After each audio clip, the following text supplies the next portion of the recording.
আগামী নির্বাচনে বগুড়া ৭, দিনাজপুর ৩ এবং ফেনী ১ আসনে বেগম খালেদা জিয়া এবং বগুড়া ৬ আসনে তারেক রহমান মনোনয়ন পাওয়ায় উচ্ছ্বসিত বিএনপির তৃণমূলের নেতাকর্মী ও সমর্থকরা। বিস্তারিত জানাতে বগুড়া থেকে সহকর্মী আব্দুল আউয়াল, দিনাজপুরে গোলাম নবী দুলাল এবং ফেনী থেকে সরাসরি যুক্ত হচ্ছেন আতিয়ার সচল। আমরা প্রথমে যাব বগুড়ায়। বিএনপির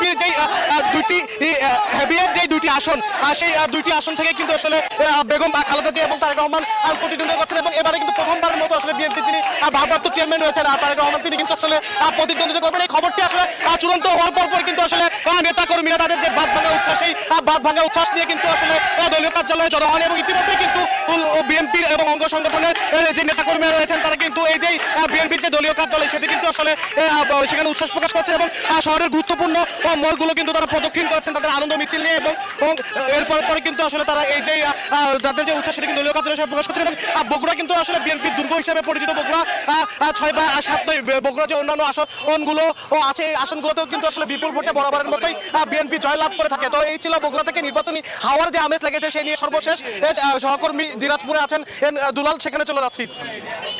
ত্রয়োদশ জাতীয় সংসদ নির্বাচনে দিনাজপুরের সদরকিন আসনে এখানে বিএনপির চেয়ারপারসন বেগম খালেদা জিয়াকে মনোনয়ন দেওয়া, এখানে দিনাজপুরে কিন্তু খুশির জোয়ার এখানে বইছে। বিশেষ করে আপনার বিএনপির নেতা কর্মী এবং আপনার যারা সমর্থক রয়েছেন তারা কিন্তু আপনার কিছুক্ষণ আগে দিনাজপুর বিএনপি কার্যালয়ে এখানে জড়ো হয়ে তারা একটি আনন্দ এবং উৎসব মিছিল এখানে বের করেন এবং তারা দিনাজপুরের প্রধান সড়ক প্রদক্ষিণ করে আবার এখানে আসেন। আমরা দেখছি যে এই আসনটি অত্যন্ত একটি গুরুত্বপূর্ণ আসন।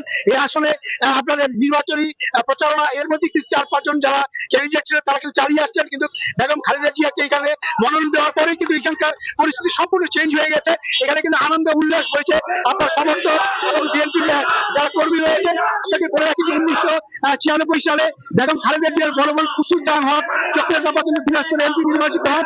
পরিবার থেকে কিন্তু এলাকাতে নির্বাচনে আমরা করেছেন এবং তারা যেটা বলছেন যে বেগম খালেদা জিয়া এখান থেকে তারা নিরঙ্কুশ তাদেরকে বিজয় এনে দিবেন এবং তারা দিনাজপুর এই অঞ্চলের যে উন্নয়ন শুধু না উত্তরাঞ্চলের উন্নয়নের জন্য বেগম খালেদা জিয়া আসলে আপনার অনেক